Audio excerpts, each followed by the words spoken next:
The rule of three states, things that come in threes are inherently more appealing than those that don't. With the next generation GMC Sierra, Canyon, and Sierra Heavy Duty, we couldn't agree more. Whether you choose to have the world's first 6-function multi-pro tailgate available only on the next generation GMC Sierra, to confidently take on heavy loads with the available 6.6-liter V8 Duramax turbo diesel in the GMC Sierra Heavy Duty, or to get behind the wheel of the only midsize premium pickup on the road, the GMC Canyon, you'll realize all three help you do one thing: go professional grade. During GMC's Truck Month, qualified buyers can get 0% APR financing on most 2019 GMC Sierra and Canyon models. Truck Month, like a pro. GMC. Excludes Sierra 1500 AT4 and Denali models and Canyon SL models. Length of contract limited. Some customers will not qualify. Not available with some other offers. Take retail delivery by 5/31/19. See dealer for details. Hi, this is Tony Ruggiero, the Dew Sweeper.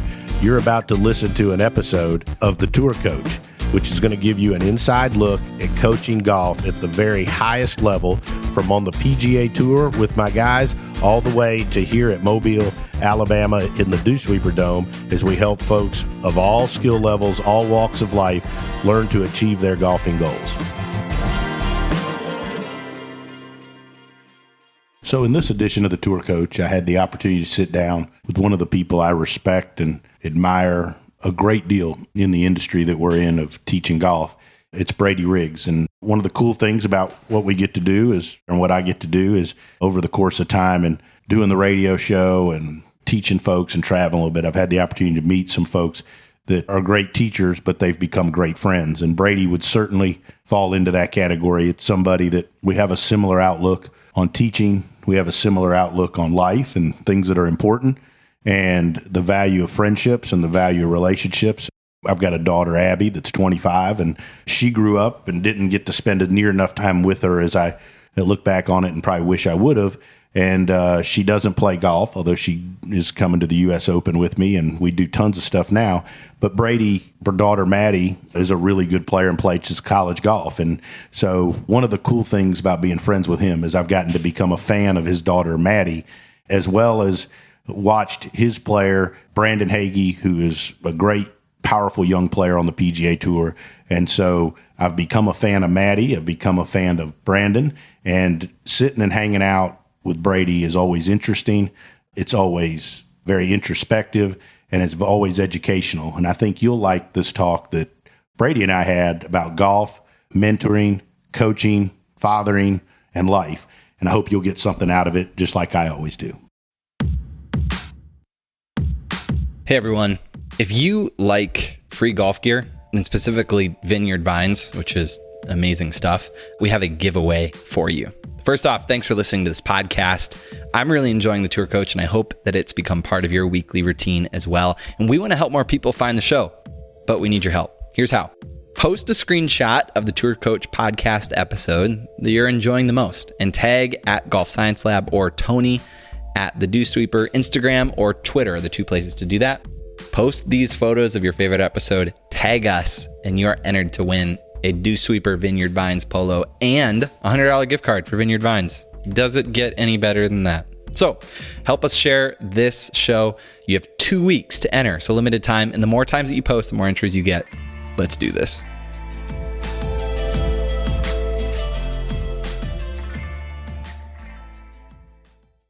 So sitting in with me here on the Lesson Tee on the Coach podcast is somebody that, and it's been a long time of doing the radio show, that I've gotten to know this guest. He's one of the great teachers in the game, and he's somebody that, of course, he's from the left coast, so I don't get the chance to see him. He works a different tour schedule than I do, but we run into each other. Always great to sit and have a beer with. Brady Riggs. Brady, how you doing, bud?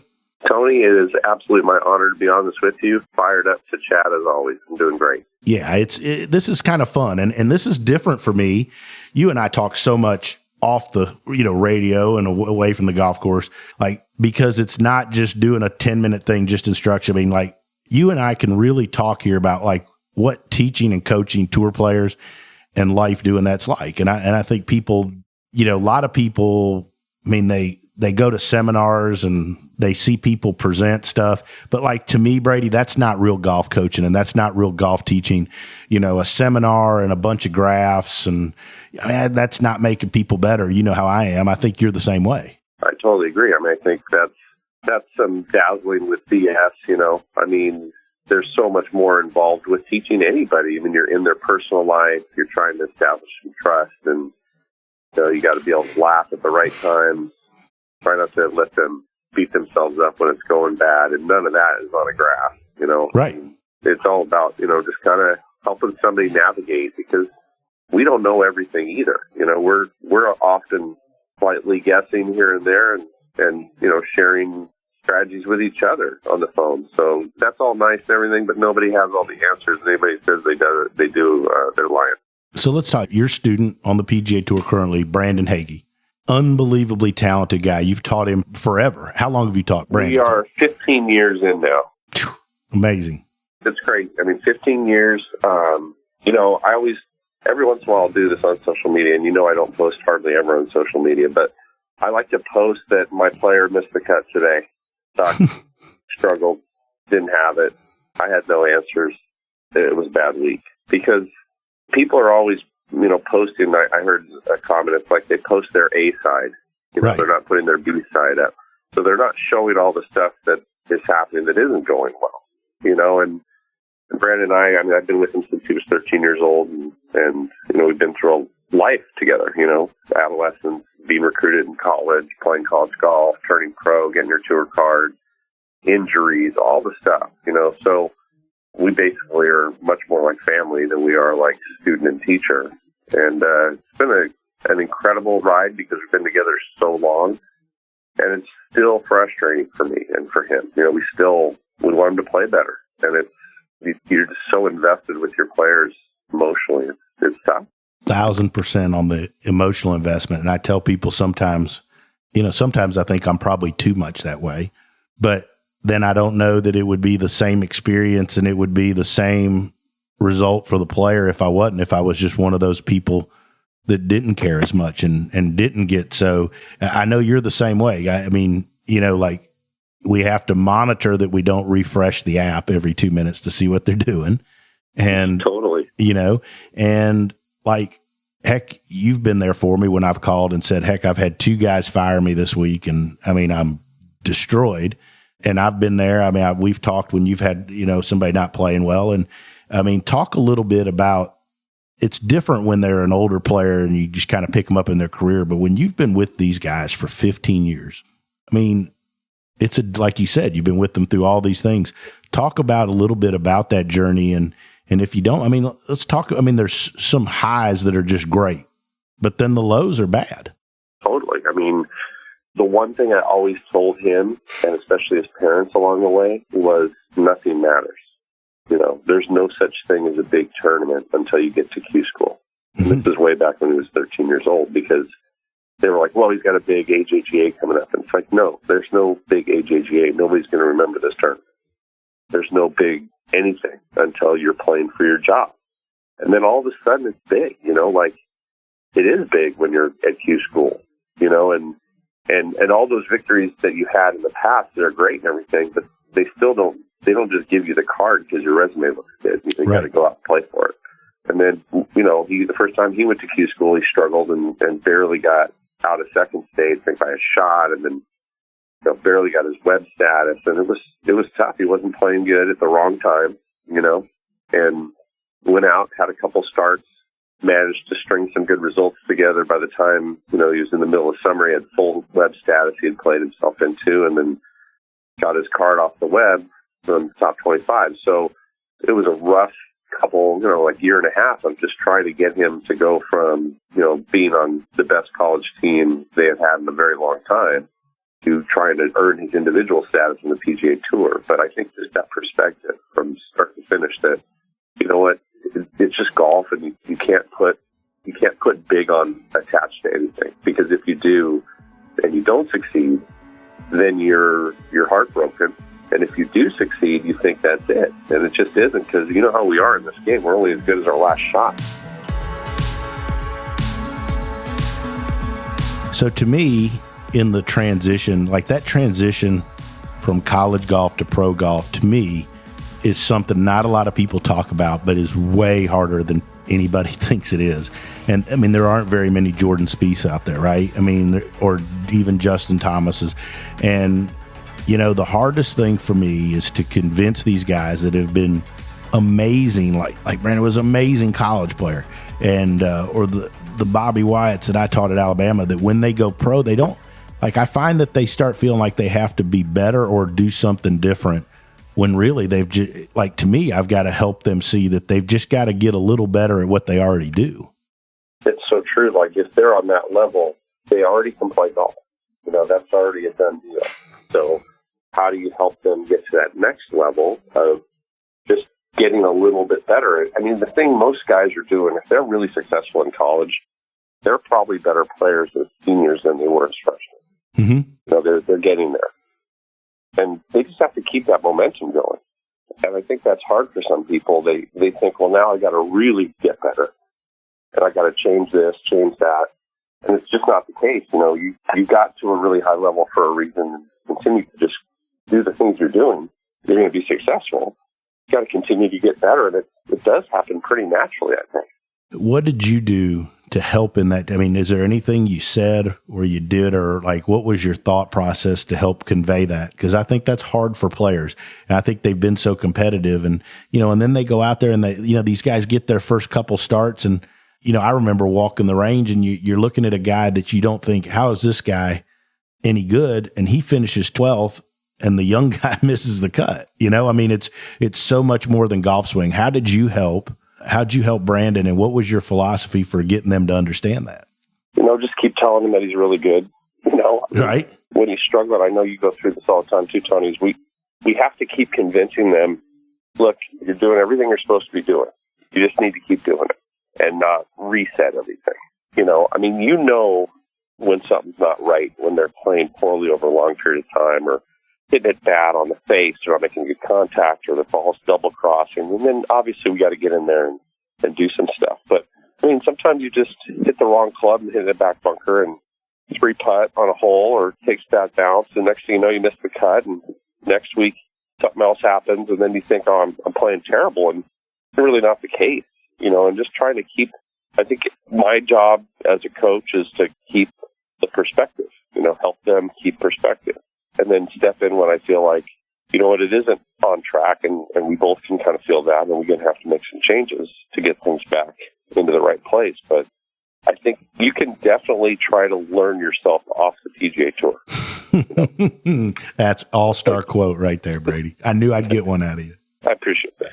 No, I mean, you can screw yourself, for sure. But how many people go out there and change their game, and then they're selling insurance in a couple of years? You know, that happens more often than not. So I just want to be that. I want to be the steadying calm in the storm. You know, I want to be the guy that has the perspective and says, you know what, you're right. We need to do a couple things here. Or, dude, don't hit the panic button. Keep doing what we're doing.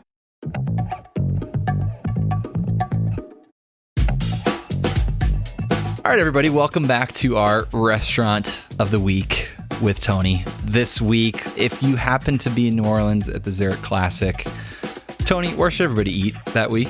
You know, New Orleans is one of those places that there's not a bad, I mean, there are bad spots, but there's so many good options. You know, my two favorite places are old school places. My favorite restaurant, and if you go to my Instagram, you've seen me take pictures there a bunch of times, but I love Irene's Cuisine in the French Quarter. Miss Irene there. It's just old Creole Louisiana with Italian influence, pretty small menu. Had a great birthday dinner there. You know, the meatballs are phenomenal. Her meatballs that you can get as an appetizer, the sausage with peppers and onions as an appetizer is phenomenal.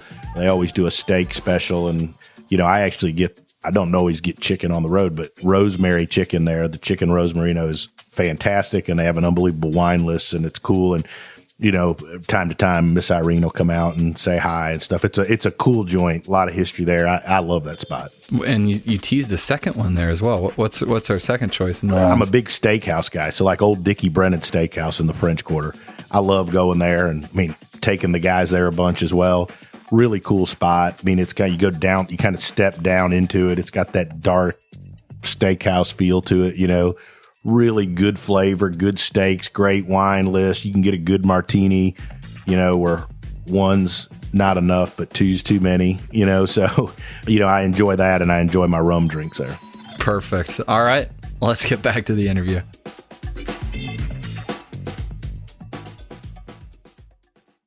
So when you do feel like you need to step in, when you get to that point, and we've all been there as teachers and coaches, like, hey, there's some shit going on in here that isn't, it's not what we want. Do you go back to the same stuff that I'm guessing, knowing you like I did, like the things that you've worked on with Brandon and his tendency, you've always worked on. I mean, I don't think you show up at the range at a Byron Nelson or something and you say, let's try something different today. I mean, that's just not how it goes. No, it isn't. I mean, I think we're fortunate because we have been together for so long, and I have video of him all the way through, from junior golf through all the college golf and this entire professional career. I have video. So it doesn't mean that we say, well, this is how you swung the best and it's how you have to swing, period. Because we know the swing evolves as the player physically changes and swings change. But we do know where he's been when it's been bad. And we have a pretty good idea of the places he's been when it's been really good. And we see some themes on both sides. And I mean, I always try to let that dictate our next decision. Like, have you ever done this and been successful? And if the answer is no, then I don't want to do that because I know something that did work really well. So why would I try something that I don't know if it's going to work? That doesn't make any sense. So, we're really always trying to stay in certain spaces and keep certain what we call momentums for the club in place so that he feels like he can be athletic. Because when he's swinging well, it's going to go really far and it's going to go really high, and he can hit the ball as good as anybody I have ever seen.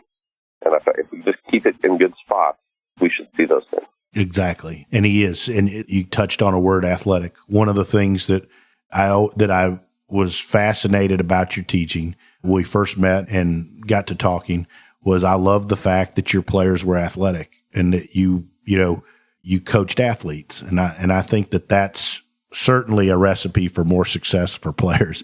And it's certainly, to me, the wave that golf is going, if you want to develop and coach the best players in the world, is that they've got to be athletes. There's no doubt. I mean, the game's totally different from where it was. And it's not just on the guy's side. I mean, the guys are obviously just, I can't even fathom some of the things I'm seeing.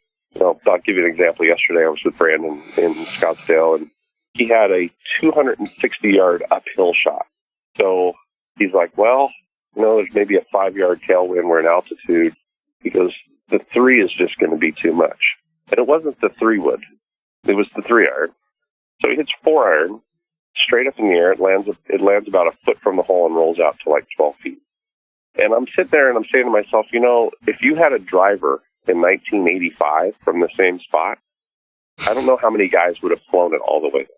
It's crazy what we're seeing. Mm-hmm. The ball is just jumping off the club faces. It's shocking. And a guy that hits the ball, at 118 miles an hour club head speed and launches it out there and rolls out to 300 after it flew to 283 or 4 or 5. That guy's pretty long. Mm-hmm. He's not really long on the PGA Tour. No. So the athleticism is just flowing out there, which is so fun for us as coaches to work with. But I see it on the women's side. I mean, the women are they are so much better than they were 10, 15 years ago. And it's fun. It's fun. The transition in the game is just awesome.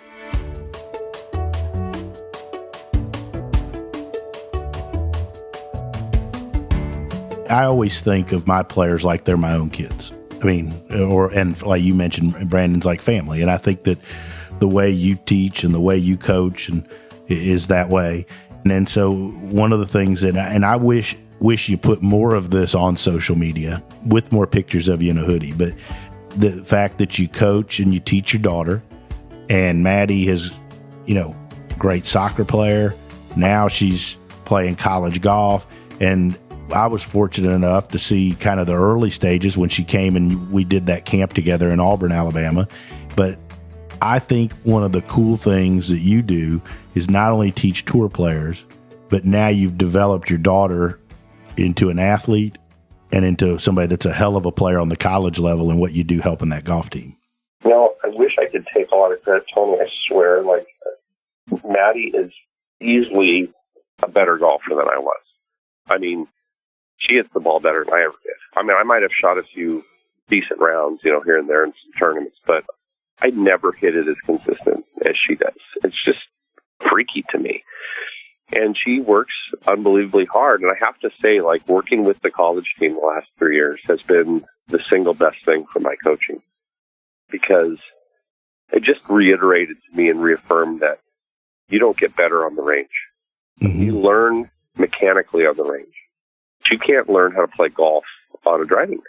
You just can't. You got to get on a golf course. I mean, being out there with the players and walking through the golf courses with them and helping them plan and what number to lay up to. Oh, it's a front hole location. I better know this before I tee off on the par 5, so I know where to put my second shot if I can't get there. And, where do I want to leave this? And how do you practice those specific chips from that area? I mean, the amount of things on the course are endless.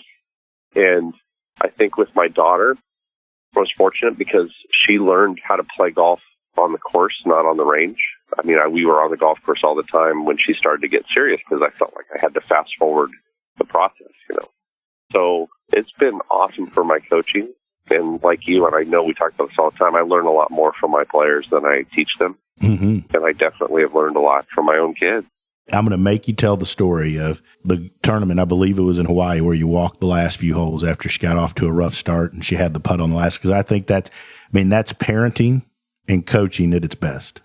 We were in Hawaii just recently for a college event, and she played pretty decent the first couple rounds. We'd come off a couple really tough golf courses in Vegas and San Luis Obispo, and she'd struggled for the first time all year. And we go to Hawaii. She plays pretty well the first round. She's 75 in some wind, and second round on the 36 wasn't quite as good, but, still problem. Started off really good, so after a good start, you got the final round, and she goes out and she triples the first hole. So I'm not with her. Now, knowing her, I guarantee you she's pissed off right there. Oh, she's no question. She's not a happy camper at this point, So she's not happy, but she tells me afterwards, she says, well, I tell myself, that's fine. I can make another bogey or two. No big deal. And I can make a couple birdies. It's not a problem, So she said, I'm trying to do the self-talk. I'm trying not to get mad. So she bogeys the next hole. And she goes, well, that's okay. I can make another bogey. I gave another bogey. I can make one more bogey. That's no big deal. I'm good. And then she bogeys the next hole. And now she's 5 over through 3, and she tells me she was walking off the green. She said she told herself, well, I can't make another bogey now. That's it. I just can't do that. So, and I'm looking on golf stat, right? Because you can see the scores. I'm just like, can we just restart this round? Or maybe they got the scores wrong and something bad happened, right? So she strings a few pars together, and I pick her up on a par 3 at about her 5th or 6th hole. And I look at her and I go, okay, I saw the scores, don't sweat it. She's like, well, because I hit it, I pulled it into the, I missed the fairway, which I never do. I punched out into a divot, and she has a bad wrist, so she can't get out of the divot. So she kind of punches a hybrid. It goes into a hole. It was one thing led to another, whatever. So I told her, I go, look, you're hitting it good. Just gotta string some pars together. No big deal, So she gets up and down on a hole, makes a few pars. Next thing you know, she's made 9 pars in a row. I see her tee off on this par 3, and she hits it maybe to 3 or 4 feet. She makes birdie. Pick her up on the next hole in the fairway, and I hadn't been with her for a while, and she was, out of the last 10 holes, she was 1 under, and I was telling my head coach, I'm like, are you sure you want me to go over there? I feel like, maybe I should leave her the heck alone. She's playing really good. She's like, no, go hang out with her. I'm like, okay. So I go over. She's got like a 70-yard shot into a par 5, and she's a fabulous wedge player. It's her strength. She's like, I got it going. This is a good yardage for me. She hits it maybe 30 yards. Totally chunks it, right? And I'm like, oh, my God, that's my fault. I should have never showed up. She hits that to about 8 feet, makes it, chips in on the next hole for birdie, and finally we get to the last green, and walking down to the green, and I didn't know at the time, but I thought she was close to having the low score for the team, which would have been her first time. And I said, hey, I usually wouldn't tell a player this, but if you make that birdie putt, I think you're going to tie for low on the team. And we're walking down. She goes, well, let's just go make the putt then. I'm like, all right, let's go. We get down there, we read it. I have it about 2 balls out. She's got it about a cup out. She goes, no, I like the cup. I'm like, Maddie, it's 2 balls. She's like, it's a cup. I go, Mo, it's 2 balls. She goes, well, if I miss it, it's your fault. I'm like, naturally. Of course, always is. Always my fault. So she's got it maybe 12 feet for birdie, and she, of course, puts it right in the middle of the hole. And just Tony, like that moment, yeah, it didn't matter. She wasn't winning the tournament or anything, but she was 5 over after 3 and shot 75. And the comeback was awesome. But the look on her face of just joy, that moment is why we coach. And if you have it with your own kid every once in a while on the course, God, it's so cool, man. So that gets me up in the morning, and it makes me sad when she plays poorly. And, it's the ride, dude. It's the ride of being a coach. It's great and exhilarating and horrifying and sad, and it never gets boring.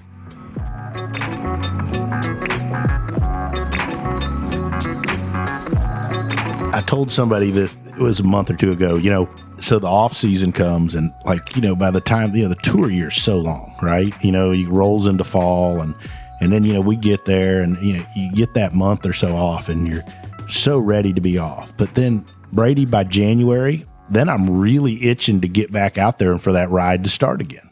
It's a sickness I have. It is. It's almost like you're abusing yourself when you're doing it. Because it's going to suck, right, at times. There's going to be a lot of bad moments. It's not like, if you're a bad team in another sport and you win half the games, pretty mediocre season, you still won half the time, Right. 50% of the time, you're like, hey, we won today. You never win sometimes in golf. It's like so infrequent when you're talking about the highest level. You have to take the victory as like, hey, you made 3 cuts in a row. You're doing good. It's just not a good dialogue. There's a lot of pain with the game, but because it's so hard and takes so much of your soul to do it well, it makes the little victories incredibly rewarding. And then when you do have those moments like Maddie had when she made that putt for me, that, I hate to say the cliche, but it does kind of make it all worthwhile. That's why we're there. For sure. As teaching Maddie and seeing her success and being part of that, has it changed, helped, affect the way you teach Brandon? Did you take some from both and apply to the other, or how is that factored in? Yeah, in a way, it's a really good point, Tony. Like, the way Brandon practices is amazing to me. The organization, how he's hitting every part of his game, how he tries to analyze the places that he's not as good and why he's not as good and translate that into his next practice. That's something I've really tried to do more and more the last 10 years as a golf coach, but I do it all the time as a soccer coach because I've been doing that for almost 20 years. If we suck on a certain part of the field or in a certain type of play, whether it's a corner kick or whatever, then we work those specific things. It just makes sense. And I think in golf, we're getting way better at the analytics and looking at the data and getting better at helping people. So the work he puts in and the practices he has definitely translate over to me helping Maddie. But by the same token, like, Maddie plays the game so differently than Brandon. If Maddie hits 12 out of 14 fairways, she'll come off the course and go, I hit the driver terrible today. And if Brandon hit 12 out of 14 fairways, we'd throw a party, Right. That never happened. It's just so, they're completely different players. Like, Maddie's never getting to par 5s and 2s, ever. So everything's planned out. She has to land the ball in certain spots to run it up onto certain greens on certain holes because, she's hitting a longer club in. Brandon in his life has never played a hole where he said, wow, this hole's kind of long for me. Right. It just never has happened. So they're coming from different places, but the thing Maddie does is she's patient. She knows she's not going to, get to the par 5. She knows she's not going to stuff in a, shot over 200 yards into a back hole location. So she plays intelligently and she's smart. And Brandon needs some of that. He needs some of that. Maddie needs some of the aggressiveness. The game can be played well many, many different ways. And just like you can swing the golf club well many, many different ways. And the best thing we can provide as a teacher is finding each person's way to do both. How can this person swing the best for them? And how can I help them play the best for them? And it isn't a one-way fits all. No, and that's the thing I like the most about working with both of them, because they're on either end of the spectrum. And then they play together, Tony, and the best part is the amount of trash talking that comes out of both of them. No, I can imagine. They both just run. And it starts usually with Maddie. It's with Maddie. So we were at Sherwood about, 6 months ago, and we're on the course, and Brandon termed their front nine a pillow fight. because neither of them was playing very well. So we got to like the 12th hole, which is the 13th hole, the single worst hole for Maddie to talk any trash on because it's back up into the wind. It's a long par 4. There's water right. And Brandon said something, and Maddie goes, well, you can't even beat me, so I don't know what you're worried about on the tour. You got no chance. So something along those lines. And Brandon looked over at Maddie like, did you really just say that? And I looked at Maddie and I'm like, you picked a bad hole, kid, to be running your mouth. So, and they were just obviously screwing around, but it was great, so they both have that fight and a competitive spirit that just, I don't know, it makes me want to get out of bed. Well, and as we wrap it up, I think, listening to you talk about Brandon and the journey, and then listening to you talk about your daughter and developing her and her journey and how you've, how they learn from each other and how you've learned from them. I also know that, you have that same joy and that same passion with every junior or every person that comes to see you on the tee. And it's not about putting something out on Instagram or on Facebook to make you look cool or to make you look smart. It's about genuinely caring about the person in front of you and helping them find a way to do something that they want to do. Totally is, man. If I somehow hit the lottery, even though I don't play it, it makes it a little harder, I think. That certainly reduces your odds. Yeah, it reduces my odds, I think. Yeah, man, if I did, I'd still teach. Maybe I wouldn't teach all of the people I teach, but I'd be a couple that get weeded out. There'd be a couple that get weeded. We won't mention their names, but I definitely would still teach because, I love it. I love it. I'm out there, I love golf. If I get a chance to go chip at the end of the day on the course, I'm out there. Even if it's freezing cold and drizzling a little bit, which happens unfortunately every once in a while here in SoCal, I'll find my way. Hey, I can go play 3 holes before I have to go home. Or this person wants to stay. Yeah, grab your clubs. Let's go. We'll go bang it around for a few holes. I want to see what you're doing on the course. Mm-hmm. I don't have to do that. And I don't do it because it makes me look better as a teacher. I do it because I love to do it. And that's the difference. That's why you're good at it. Brady, this has been awesome sitting down. One, I enjoy it any time we get to do it, whether it's over a beer or sitting down for this podcast. I always learn something myself. And you always have been great at making me feel good when I felt like I've been kicked in the gut a few times, which we do in this business. And I appreciate you taking the time and the friendship over the years and can't wait to sit down and do it again. Hey, man, the feeling's mutual, Tony. I appreciate your friendship, and there's not enough really great guys in the game, and we both are fortunate to know a few, and you're on the top of my list. So. Thank you. I look forward to catching up soon. Thank you so much for listening to this episode of The Tour Coach with Tony Ruggiero. If you enjoyed this, make sure to hit subscribe, Apple Podcasts, Spotify, wherever you are listening to this podcast. You can stay up to date because we have weekly episodes coming your way with fascinating people in the world of golf instruction at the highest level. Make sure to subscribe and stay tuned. If you want to learn more about Tony, head over to dosweepersgolf.com to get all the details on what he's up to. Maybe you want to see him, grab a lesson, or go to one of his camps, pick up his book, Lessons from the Legends. You can do that there. If you want to see Tony in action with some videos and other content, head over to golfsciencelab.com/Tony to get more info there. This episode was powered by the Golf Science Lab and was edited, mixed, and produced by Just Hit Publish Productions. There's one thing, if you know about me, if you've listened to the Dew Sweepers, you've come to listen to me talk, is I'm big on loyalty. We give 100% here at the Dew Sweepers. We put a lot of emotional investment into everything we do with every one of our players.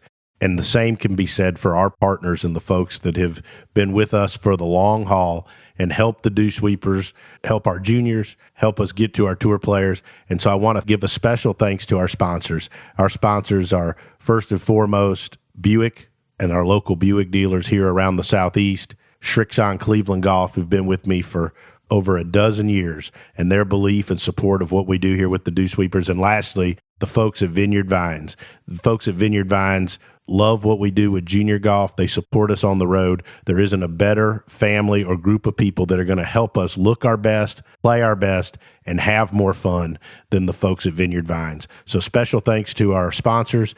Please support those as you get the opportunity. And for more information about any of those, check us out at dewsweepersgolf.com, or you can always check me out on Instagram at @thedewsweeper.